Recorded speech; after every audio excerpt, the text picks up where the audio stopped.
Hey, so before we get started, a quick little disclaimer. I recorded the audio for this video, and then as soon as I got done, I looked on Twitter, and the embargo for House of Gucci had dropped. So, I, without, I did think about re-recording this episode, but I was like, no, it'll be fine. So, I apologize if this. I probably should take House of Gucci lower on the pegs based on the reactions, but a lot of people say it's really good, and a lot of people say it's really not. Very, very divided. So, just wanted you guys to know that. Here we go. Hello, everybody. Welcome to the November update, Oscar predictions. These are a little bit earlier than I usually do them, but I was feeling a little bit of inspiration, so I decided to get these out of the way. One thing that I want to stress is that these might be my last ones of the year. I'm not sure if I'm going to do these in December, because around this time in December is when we're getting the Golden Globe and Critics' Choice nominations, and that's when everything really starts to kick into gear. And then after that, once we're in the precursor season, I imagine my predictions would be changing pretty much on a daily basis until the day before nominations. And usually what I do is I release like a full list of predictions and runner-ups on Twitter, and that's something I spend a really long time on, so I don't know if I'm going to post that in a video, but for now, these are my current Oscar predictions as of November 9th, which way back when I started doing Oscar predictions, I wanted to do it on the 9th of every month, and usually when I do these videos, I've been late, so this is a pretty big deal for me to actually hit that particular deadline. With that out of the way, let's start with Best Documentary Feature. Not a lot of change in this category. I've added The First Wave to the top 5, and I've taken out Attica. The First Wave, I know, is about the beginnings of COVID in March of 2020, and it's, I think actually it goes beyond that, but last year there was 76 Days, I think was the name of the documentary, and then there was also Totally Under Control. There were a couple documentaries on COVID, but they didn't really make a dent in the Oscar race, probably because it was just too soon. But I think at this point, we're coming out of COVID, hopefully, and so it might be, the Oscars might be like, okay, we'll nominate a COVID doc. I imagine we might have a lot of COVID docs in the upcoming years, as we hopefully put this thing behind us. And so, beyond that, I don't know if there's that much else to say. I've heard some good things about a cop movie, so I have that just missing. And Edgar Wright, it goes without saying that Last Night in Soho is completely taken out of my predictions at all point, because the movie was not well received. But people do seem to like A Sparks Brothers, so hopefully he still ends the year with something. I currently have The Rescue winning, but I'm not super confident in it. I think Summer of Soul or Flea could take it, but we'll see. Moving on to Best International Feature, this is an interesting race because we've gotten a lot of... it's been confirmed what most countries are choosing as their official submission at this point. So I'm fairly confident with Worst Person in the World as the frontrunner right now, but I've also heard good things about A Hero and the Hand of God. Flea, this might be Flea's best opportunity to win, because we're assuming it's going to get nominated in all 3, animated, international, and documentary. But who can say?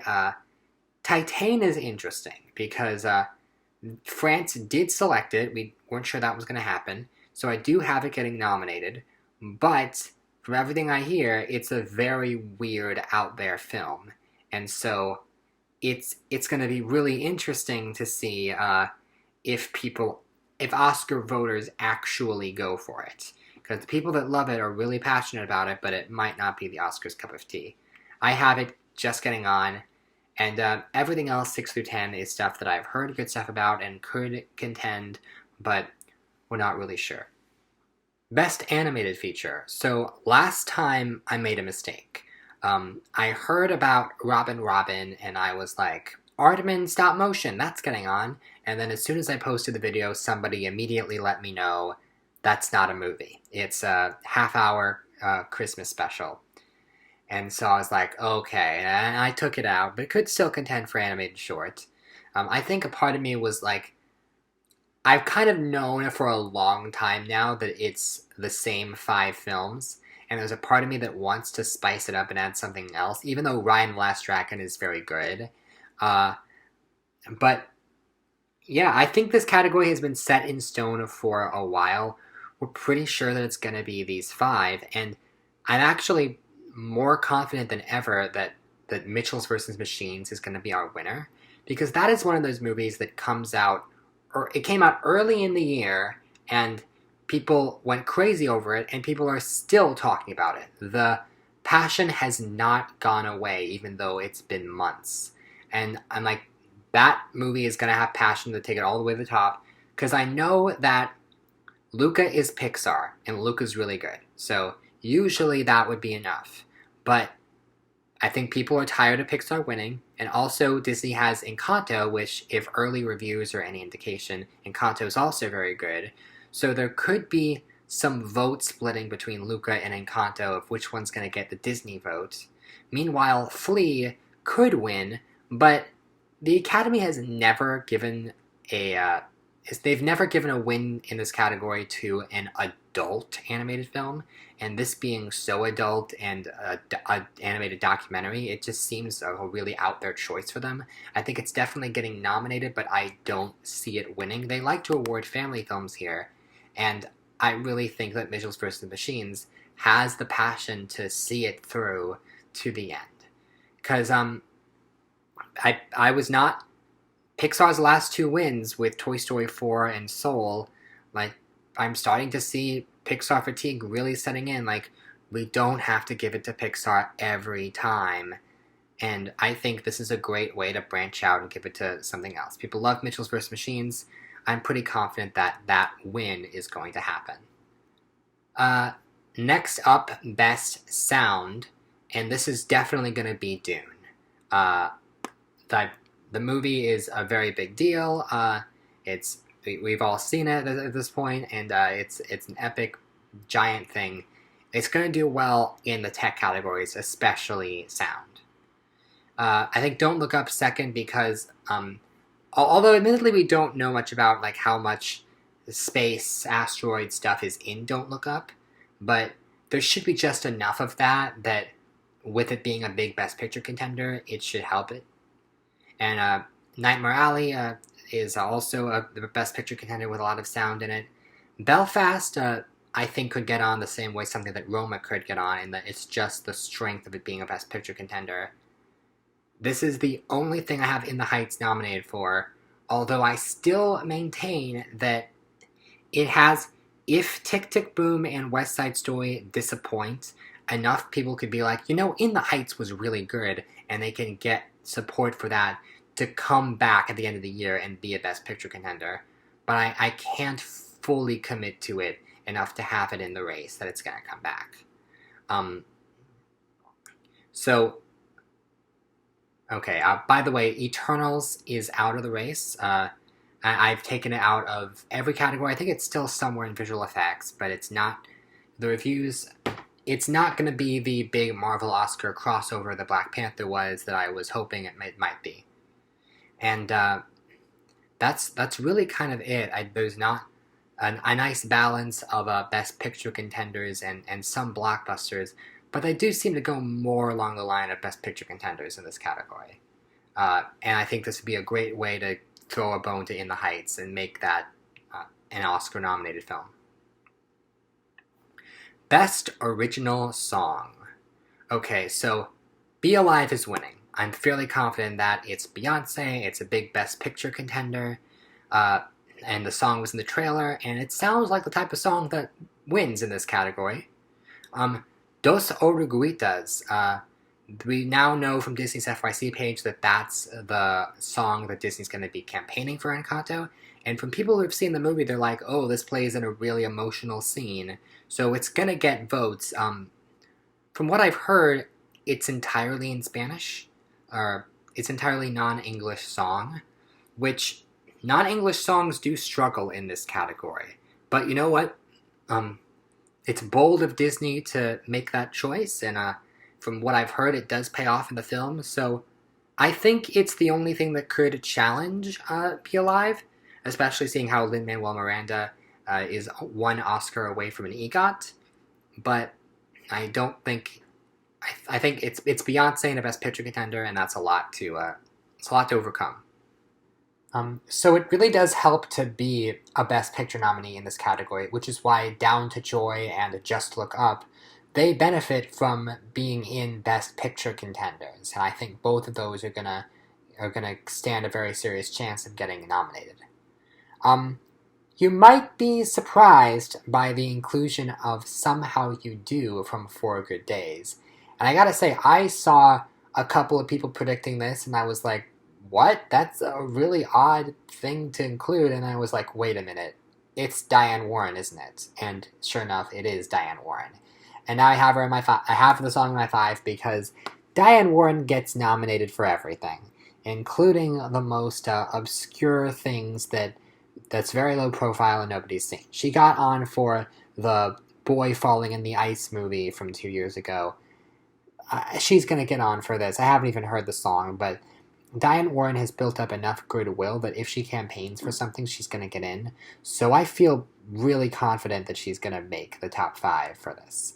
And I actually took out No Time to Die. A little bit hesitant about that, but I just needed to make room, and I feel like the fact that it's a song we've heard so much before, that we heard at the beginning of 2020, before the pandemic even, I think people might be a little bit sick of it, and it might not feel as new and as fresh as some of these other ones.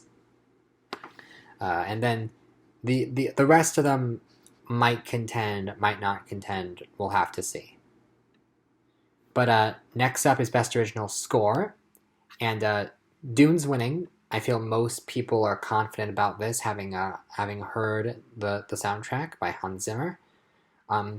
But Power the Dog and Spencer could contend, both Johnny Greenwood. Nightmare Alley is Desplat.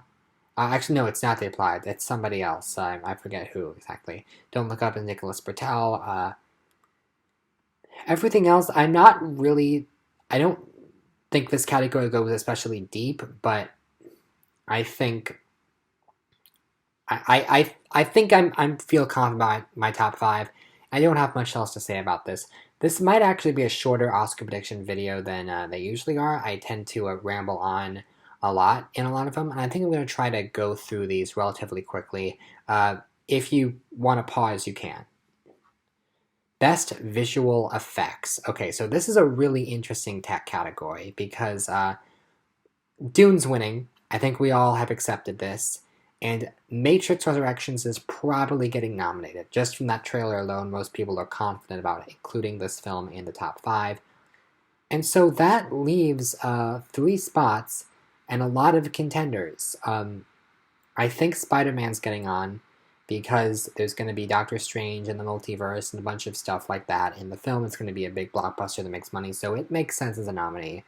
Godzilla vs. Kong admittedly was really early in the year, but the fact that it was like the first big movie to get people interested in going to the theaters again, that has to count for something. And then Free Guy just makes sense to me as the 5th nominee. I haven't seen that many other people predicting it, but due to the nature of the story, and it reminds me of something like Ready Player One with a little bit of comedy, and they nominated a comedy last year in Love and Monsters, so maybe they're trying to go branch out there and award different types of movies. And then we have Don't Look Up. Not really sure how much space stuff is going to be in the movie, but it's always a possibility. And then Shang-Chi and Eternals. People like Marvel, but people were not as high as the visual effects on that one. I think Spider-Man might be Marvel's big player this year. And then Finch and Clifford do feel reminiscent of certain other movies that have gotten nominated in the past. So we will see what happens. Outside of that, not much else to say. Best Makeup and Hairstyling. So Still confident that Eyes of Tammy Faye is winning this with House of Gucci as the runner-up. Outside of that, people do see... Okay, Nightmare Alley and Dune look like they're going to have a lot of opportunities to show off makeup. And the Spencer might be a cheat, but it seems like the hairstyling nominee, and there usually is one hairstyling one. Outside of that, I didn't really change that much else from my previous predictions. I am including Being the Ricardos, although I'm not super confident in that movie doing well at all. But it's Aaron Sorkin, it's Nicole Kidman and Javier Bardem, so I'm sure they'll try, but I just don't really have confidence in it, as evidenced by the fact that the trailer really tried hard to hide Nicole Kidman's face. So, best costume design, I still have Cruella in the number 1 position, and I think I added French Dispatch to the top 5 based on some strong word of mouth, but Spencer is right there, and I've heard good stuff about Power of the Dog and Cyrano. This is actually a pretty good year for costume design. The field is pretty big. There's a lot of interesting contenders to choose from that would all be strong. But as of right now, Spencer could still make it for the gowns, but French Dispatch has a wider array of costumes. So something tells me French Dispatch is the more likely nominee. But we'll see. I think that movie got negative reviews when it first came out, but then it got more of a revival. People were like, hey, it's not that bad. Maybe it's better than we were just expecting too much. And now I think it could come back. Best production design, the top 3 are all solid. I switched out Cyrano and Power of the Dog, but outside of that, not much else has really changed in this category. I'm not sure what production design is going to be on display in Belfast, but we will see. I think, this is why this is probably going to be the last one for a while, because with certain categories, there's just not much to say. Cinematography, wow, top 5 has not changed at all. And maybe include Passing, French Dispatch, In the Heights, but I swear I went through these all individually and was like, what do I think? And I sort of, what I did when I was doing these was I took all the films that were in contention and I looked away from my previous ranking and I ranked them based on what I was thinking just in the moment. And then I looked back, and sometimes the ranking had changed a lot and sometimes it had not changed at all. And I was surprised by it because I don't have like a super photographic memory that I can remember exactly what I said a month ago. I'm just like, oh, this is what I think now. Oh, that's really different. Oh, that's not different at all. So with that out of the way, film editing, I took out Nightmare Alley, but added King Richard. I think King Richard is a film that's on the longer side, but doesn't feel long from what I've heard. But I think any of the top 7 could contend. Even some of these others could contend. Don't Look Up still makes sense as the winner because it's Adam McKay and his movies have always contended in editing specifically, and I think this movie's going to be really big. But now we're in the top 8 already. We've gotten here pretty fast. I've added Passing to the top 5 for adapted screenplay. And Lost Daughter I've taken out. And Lost Daughter I've heard good things about, but I've also heard it's kind of divisive for some people, and they're not quite sure how to feel about certain aspects of it. Passing seems to be more of a general crowd pleaser from what I've heard. So I'm sort of betting on Passing a little bit. Not all the way, but I have it getting an adapted screenplay, and you'll see it popping up a few other places as well. I will say, Tick, Tick, Boom, this is one of the few places where I've thrown a bone to Tick, Tick, Boom, a movie I've kind of ignored all season long. I guess my mindset was a musical about the making of Rent. Well, I didn't care about the movie of Rent when it came out, so I'm not sure why they care about this. But some of the stuff I've seen from the more recent trailers are like, okay, there might be something here. we'll have to take a look when it comes out, which is going to be pretty soon. But I think that's all there is to say about adapted screenplay. Original screenplay. I don't think that much has really changed here. I've added Being the Ricardos because it's Aaron Sorkin, but I don't think it's going to be that well received. And I like the top 5. I will say, because it's relevant, Mass has not been doing as well as people wanted to. Coming out of Sundance, people were like, oh, this is a big movie of the year. But I guess it's not getting as much attention as people would like. I guess because it's such... You hear what the premise is, and you're like, ooh, that sounds like a real downer. Do I really want to see that? So maybe it's not getting the buzz it did. Maybe people want to go for more feel-good, optimistic movies. With that said, I still have Mass doing relatively well, though maybe not as well as I had it doing before. And now we're into the acting categories. And, okay, so this is a big deal. I have taken out both Kristen Dunst and Marlee Matlin, strong supporting women in big Best Picture contenders, and I've added Ingenue Ellis and Ruth Negga, who, with both of them, I've heard a lot of great things about their performances, and it's a way to avoid any kind of Oscars so white scenario. I think that this is better. I have Katrin Balfe winning supporting actress over Ann Dowd. I've taken Ann Dowd out, as I said, not as confident on the film overall as I once was. And Katrin Balfe really is getting a lot of praise for that movie. I still have Meryl Streep in the number 5 slot. I know she's probably not going to have a ton of screen time in the movie, but I have the movie doing very well, and it's Meryl Streep. So I think she can get another nomination for this. Outside of that, Nightmare Alley. This is important. There was a lot of talk about who the female lead of Nightmare Alley was going to be, and people for the longest time said Cate Blanchett, and I for the longest time tried to argue it was going to be Toni Collette, and it looks like, to everyone's surprise, Rooney Mara is the female lead of that movie. So, which is not the vibe you got from the trailer at all, but that means Cate Blanchett could have a shot in supporting, but we have to see. We have to see about that. We have to see how well any of the actors in Nightmare Alley hold up. And now we move on to one of the most interesting categories this year, supporting actor. There doesn't seem to be a real frontrunner in this category. And so, for the moment, I have Troy Kotsur. Even though his co-star Marlee Matlin I have out of the category, which is really interesting. It reminds me of kind of a similar situation that happened with Captain Phillips when that movie came out and people were like, okay, we all know Tom Hanks is getting nominated, but can we talk about how great Barkhad Abdi is?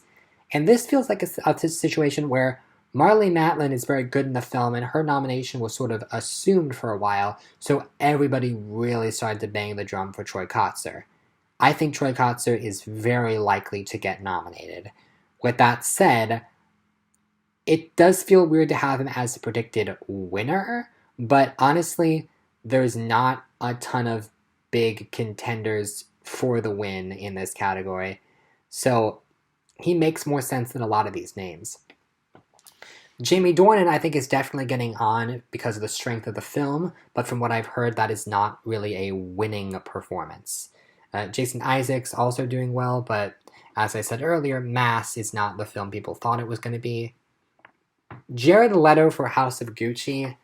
From what I've heard, people are like, oh, it's such a big transformation, and people really like Jared Leto. They almost nominated him last year for The Little Things, so I think people are trying to get him another nomination. And then Richard Jenkins, I think, is going to be the sole representation for The Humans, just because people have really been singling out that performance in particular.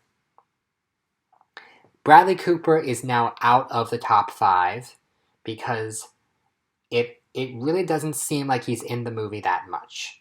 He was barely in the trailer, he was 5th billed on the poster, and early reactions for the film are not talking about him. Cody Smith-McPhee is interesting from Power of the Dog, it seems like people are a little bit more focused on that performance as they are instead of Jesse Plemons. Very soon, I'm going to be seeing a lot of these movies, and then my opinion, and then I'll have a lot more to say on this stuff. But no, so I'm not really sure how both actors from Power of the Dog could contend. It might just be Benedict Cumberbatch, maybe Kristen Dunst thing. We'll see. Mark Rylance, I've been told, is the male supporting standout in Don't Look Up. Ciarán Hinds Belfast could be double nominated. We don't know. And then Anders Danielson Lee. I had someone else there for a while. I had a John Bernthal for King Richard. But from what I've heard, if Worst Person in the World is a big contender in international film, or possibly beyond that, then this is a place to award it, because not only does he give a great performance in the film, but outside of being an actor, he's also a doctor who was like a first responder during all of COVID. And so he has an easy narrative to be able to get rewarded. So with that out of the way, Best Actress. I still have Kristen Stewart in the #1 position. And what's crazy, I realized this when she announced that she and her girlfriend were engaged. I realized, holy shit, if Kristen Stewart wins Best Actress, I'm pretty sure she would be the first openly gay acting winner in the history of the Oscars. And let me know if I got that wrong, but I'm pretty sure that would be the case. Jennifer Lawrence, I think is going to get nominated because of the strength of Don't Look Up, and also because people have missed her. She was the biggest star in the world for a time, and then her spotlight kind of faded a little bit over the years, and she hasn't done anything in a while, and I think people are ready to welcome her back in a big way. Jessica Chastain is getting on for that performance. It's very transformative, it's very Beatty. And then I have Alana Haim for Licorice Pizza, because early reviews are really singling her out. The trailer showed she's much more of a focus than we ever thought she was in the film, and I mean, it's Paul Thomas Anderson. People like the movie. He gets his actors nominated, so I have Alana Haim. And then Lady Gaga in the #5 slot, because people really love her. Not a shocking statement at all. People really love Lady Gaga, and this seems like such a different performance than what she did in A Star Is Born. I think people are going to be eager about her range and excited for her acting career. So I think she's getting nominated for this. Although 6 through 10, they all could contend. I've heard great things about every single one of them, and we really don't know how the year is going to shape out. For the moment, I'm satisfied with my top 5, but any one of these ladies could knock out Gaga or Haim or even Chastain. Best Actor is one category that has not changed at all. Literally, the only thing that's different is I've taken out, I think I had Timothée Chalamet in at number 10, and now I have Andrew Garfield. Outside of that, there's literally no change. But hey, I feel really confident about this top 5. Cumberbatch, DiCaprio, Dinklage, Smith, and Washington. That's a really good, solid group of 5 great actors. Best Director. So I've had interesting choices for Best Director in the past. I was debating, is it going to be Villeneuve, is it going to be Campion, is it going to be Anderson? People are saying it could be Branagh. I have Adam McKay at #1 for right now because, as we've seen, there is a lot of crossover between Best Picture and Best Director. Not to spoil my Best Picture pick. But Adam McKay, the Oscars really do like him. They nominated him for his last 2 movies. I think some of them might be like, hey, we want to reward you. Villeneuve is getting nominated, but I don't think he's winning. But the fact that the movie could win a bunch of tech awards, and then Jane Campion, people really love her, and Power of the Dog is getting a lot of praise. She's definitely getting nominated. And then for 4 and 5, I have Del Toro and PTA, which is weird because their movies are not in the top 5 for picture, but Branagh and Reinaldo Marcus Green, whose movies are the top 5 for picture, those movies don't really seem like director's visions like Nightmare Alley and Licorice Pizza do.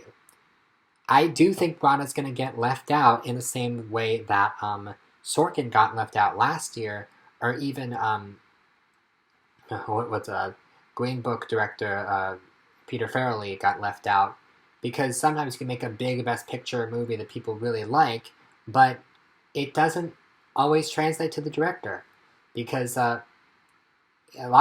sometimes movies just don't have the most visible direction, and that can hurt in this category. With that said, let's talk about Best Picture. So, I feel like most people are predicting Belfast to win Best Picture. I'm not. And the reason why I'm not is because, well, mainly because it's never the early frontrunner. And Belfast, coming out of the festival circuit, people are really passionate about it, but there doesn't really seem to be much of a narrative there. It reminds me of something like 1917, which was also the frontrunner for a while, and people really liked it, but was there a narrative there? Like, was there much of a point? What were the Oscars saying by giving it Best Picture? It seems to be like, oh, just a nice film by a white director about white people. And it seems there's not much of a... I mean, you can argue it's saying stuff about immigrants. I'm going to see the movie very soon, but it's not a real... It reminds me of movies that almost... It reminds me of a lot of movies that almost won Best Picture and didn't. And it feels like the obvious fake-out frontrunner that people are going to think is going to win Best Picture, only to be overcome by something else later. I feel like the Academy is going to go in a different direction. But no one can... And other people have said, too, that Belfast feels like... that they don't think Belfast is going to win, but they're not sure what the number 2 is. I think they're not sure what the film to upset Belfast is. And I think it's Don't Look Up. I think Netflix has never won this category before, which is a downside.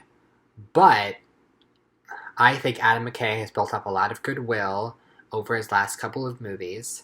I think he's assembled such an insane cast. And I think a lot of people who have seen the trailer and heard the synopsis is like, oh, it's a metaphor about climate change. I get it. But what I've taken from this movie is something different, and I'm surprised that no one else has really made this connection. I feel like even if it was meant to be a metaphor about climate change, it's going to come across as a metaphor about COVID, and specifically the anti-maskers and anti-vaxxers and the people that did not want to take the science seriously and ended up making it so much harder on the people that were trying to take the science seriously and trying to convince others to do it. And I think that kind of message can really resonate, especially if it's done well with a slight comedic, lighthearted edge to it, which this movie apparently is going to have. I think it's going to register with a lot of Academy voters given everything we've went through in the past 2 years. So I currently still have Don't Look Up as my frontrunner, though I'm not super confident in it. And I think the overall quality of the film is going to be a big factor. Power of the Dog, from everything I've heard, is a divisive film. I mean, in that people are like, oh, it's really good, but you gotta think about it. It's not an immediate crowd pleaser like some of these others, which could hurt it. Dune, people like, and it is the film that got people back into the theaters in a big way, but it's also a part 1, and the fact that it doesn't have a conclusive ending could hurt it, especially now that part 2 has been greenlit, and there's a lot of talk about, okay, part 2 is what will win the big Oscars. And then King Richard, another crowd pleaser, and is maybe going to be the one movie about race, unless Passing gets into the conversation. Licorice Pizza is Paul Thomas Anderson, and it seems like a very simple story, but maybe we're wrong. Maybe there's more to it. And then Coda is a big crowd pleaser that came out early in the year, but has a lot of attention on it. Nightmare Alley is Del Toro, and we're still waiting to see it. Spencer and Mass are the two that are like, we're not really sure if they're going to make it on. And then everything else, I think we'll have to wait and see. There's a little bit of fluidity here, but I think we're starting to get a clearer picture of this awards race, and I think this time next month, we're going to start to get the beginnings of the guilds, and I think even before that, we're going to see some.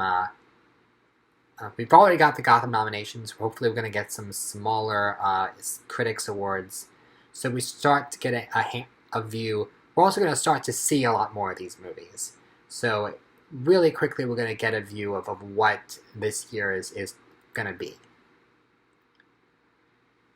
Okay, so I think that's all I have to say about that. This was a quicker video than usual, but I'm glad I was able to get this out there. Thank you very much for watching, and I'm going to have a video on a Pixels to Pictures video on Resident Evil Apocalypse, so stay tuned for that. And thank you very much for watching. Bye.